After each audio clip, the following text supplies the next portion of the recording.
Pembagian dan macam-macam media pendidikan. Media dibagi menjadi dua bagian, yaitu media sebagai alat bantu dan media sebagai sumber belajar. Yang pertama, media sebagai alat bantu. Media sebagai alat bantu mempunyai fungsi untuk memudahkan agar tercapainya tujuan pengajaran. Hal ini dilandasi dengan keyakinan bahwa proses belajar mengajar dengan bantuan media mempertinggi kegiatan belajar anak didik dalam tenggang waktu yang cukup lama.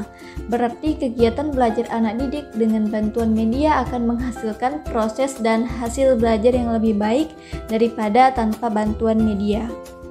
Yang kedua, media sebagai sumber belajar.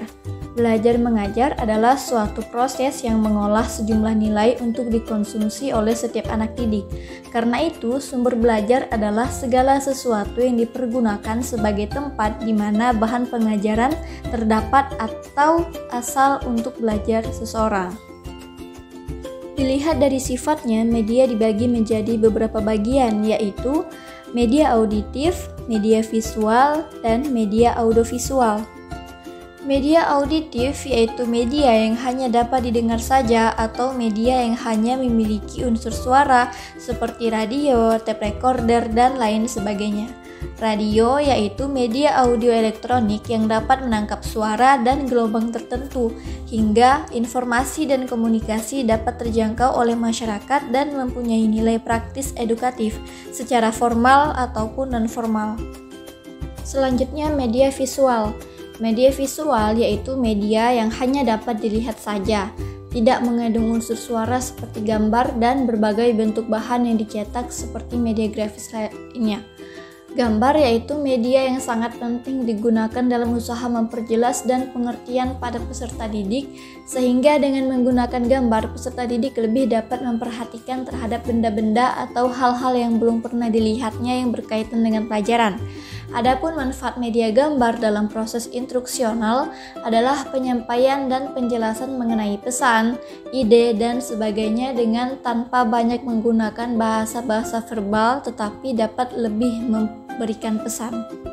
Media grafis yaitu media sederhana baik dilihat dari teknik memproduksinya maupun dari cara pemakaiannya dibandingkan dengan media yang lain seperti film, video komputer, dan lain sebagainya.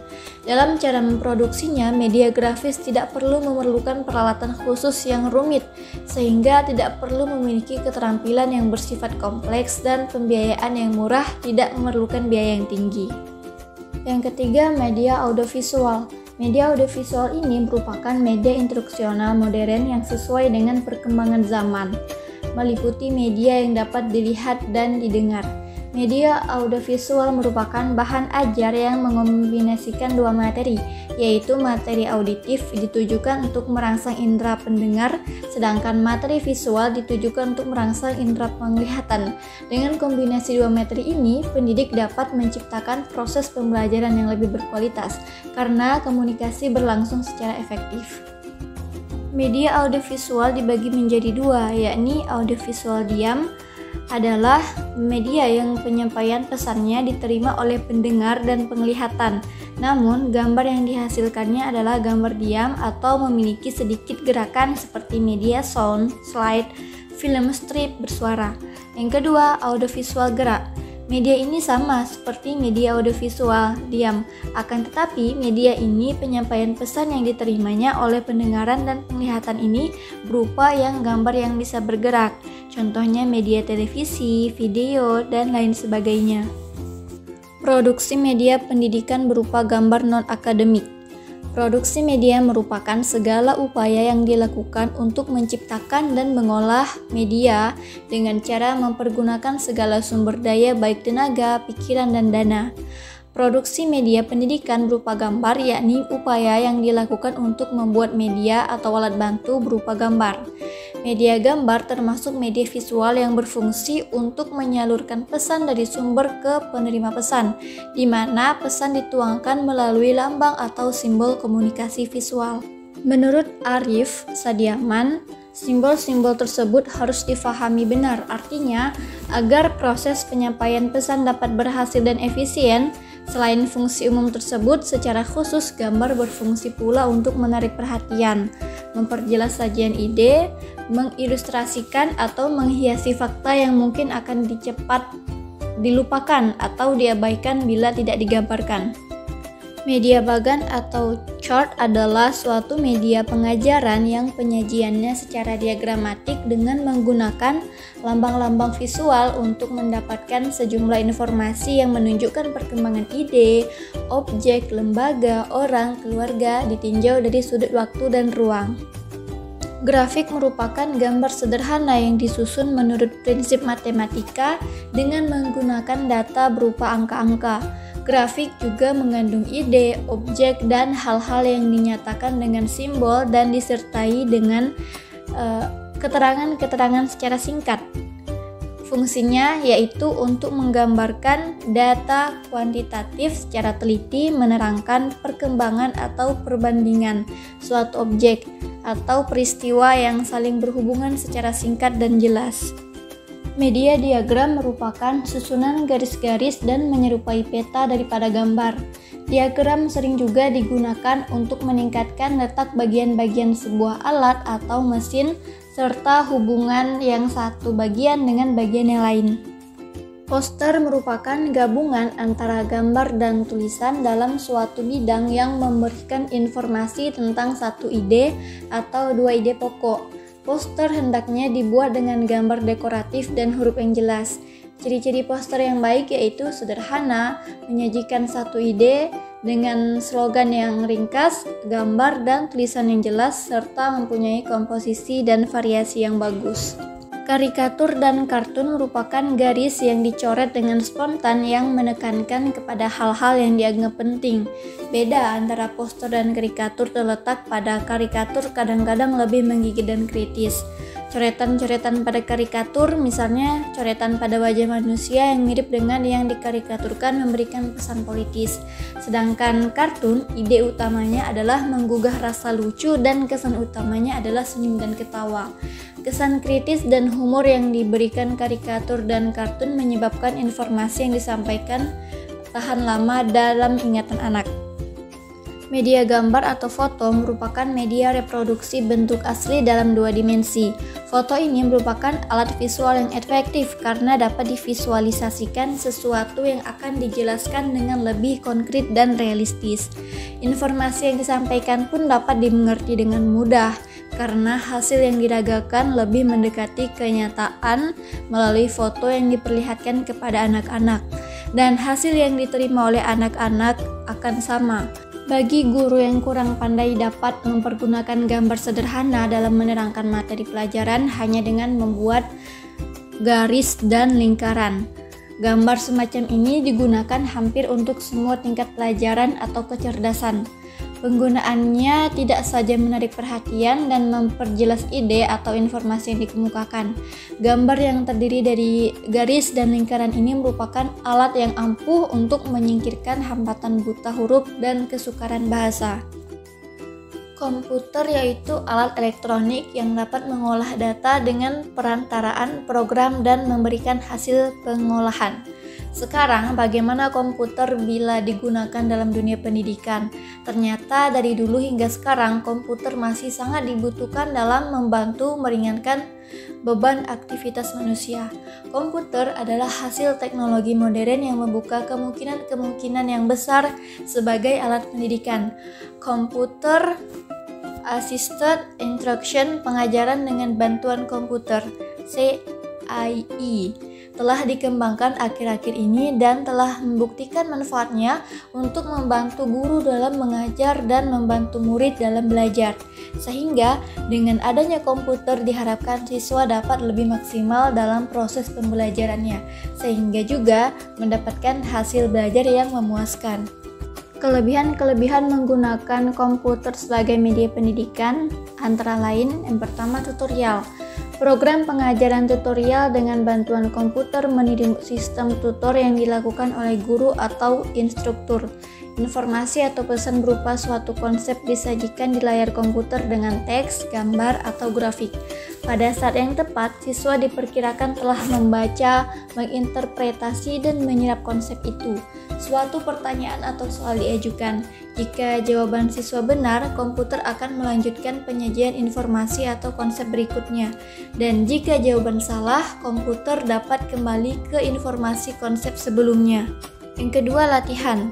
Latihan ini untuk mempermahirkan keterampilan atau memperkuat penguasaan konsep dapat dilakukan dengan metode ini.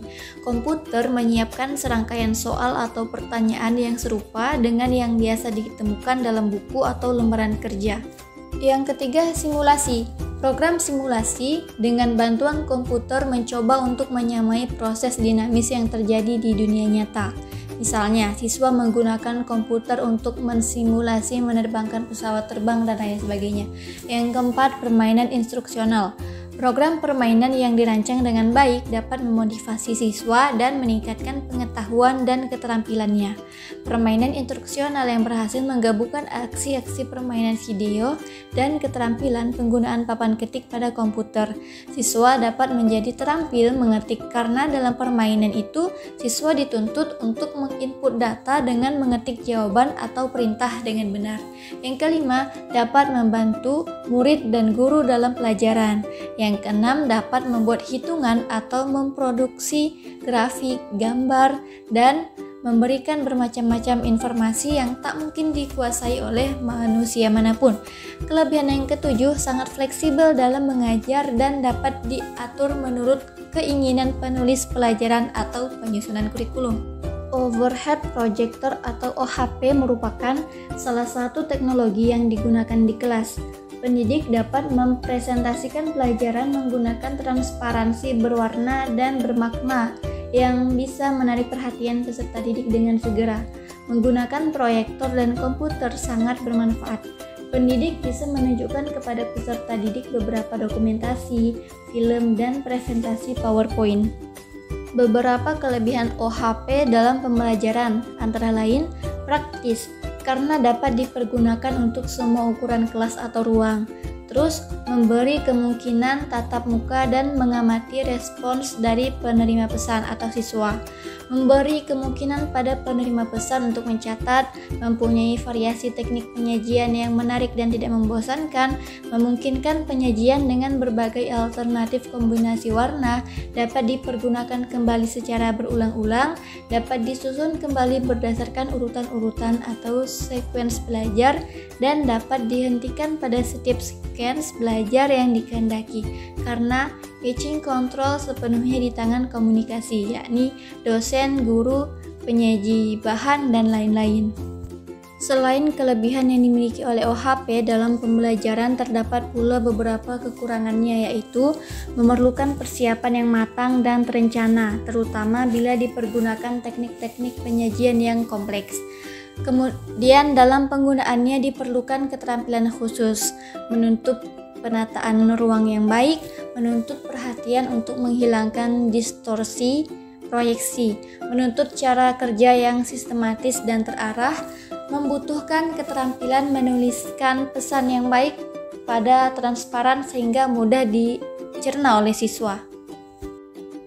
Di negara-negara maju seperti Amerika, Inggris, Jepang, dan lain-lain, CCTV telah merupakan alat pendidikan yang banyak digunakan di sekolah maupun di perguruan tinggi. CCTV harus ditangani oleh staf lembaga pendidikan yang bersangkutan walaupun mereka bukan ahli dalam bidang siaran. Staf pengajar akan turut dilibatkan dalam perencanaan keseluruhan program dalam persiapannya maupun penyiarannya.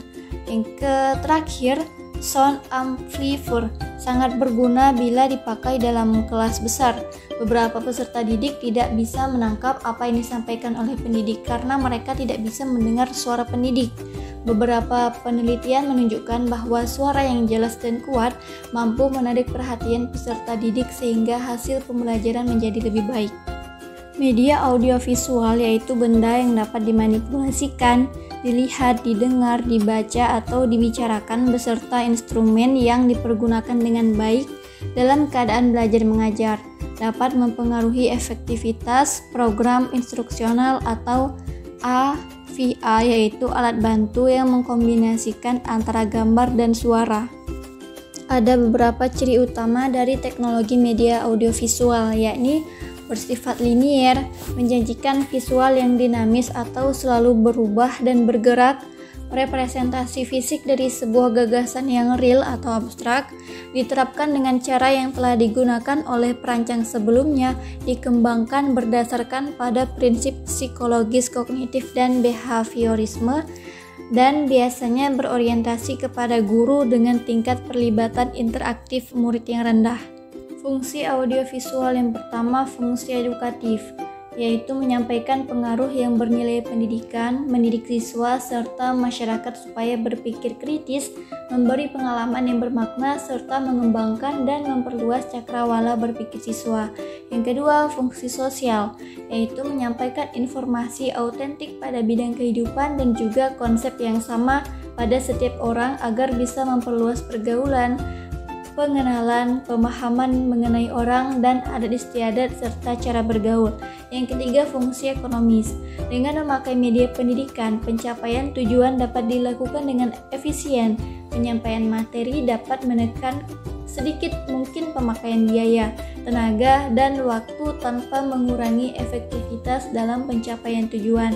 Fungsi yang keempat, fungsi budaya, memberikan perubahan-perubahan dalam segi kehidupan manusia, dapat mewariskan serta meneruskan unsur-unsur budaya dan seni yang ada di masyarakat. Sejarah media modern berawal dari buku cetak. Meskipun pada awalnya upaya pencetakan buku hanyalah merupakan upaya penggunaan alat teknik untuk memproduksi tekas yang sama atau hamper sama yang telah disalin dalam jumlah yang besar, namun upaya itu tentu saja masih disebut semacam revolusi.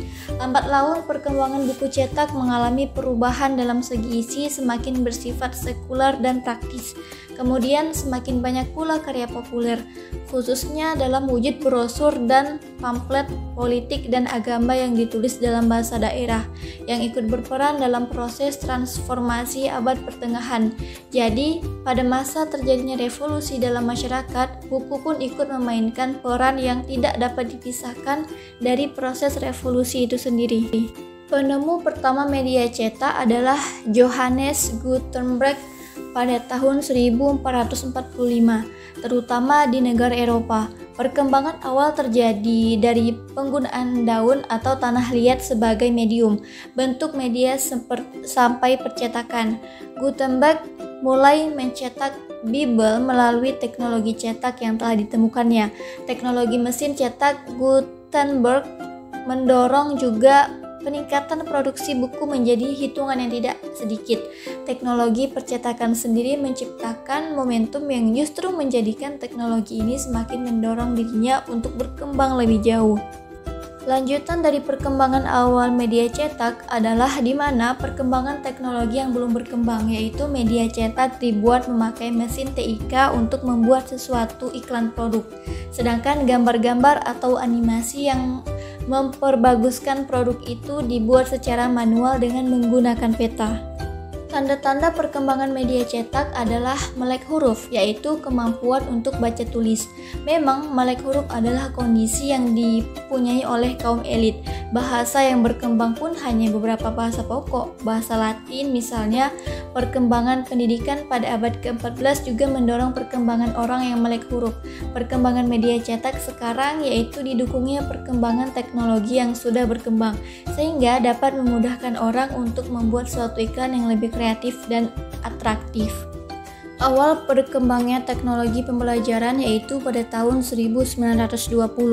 Pengajaran secara visual merupakan pembelajaran yang pertama kalinya pada tahun tersebut. Pengajaran visual dapat dikatakan sebagai alat yang digunakan untuk memberikan sesuatu yang bersifat visualisasi terhadap siswa. Sekitar tahun 1920, radio semakin berkembang pesat dan menjadi media penyiaran utama. Ketika itu, para ilmuwan mulai berpikir tentang menggabungkan keduanya, suara dan gambar yang bisa disatukan.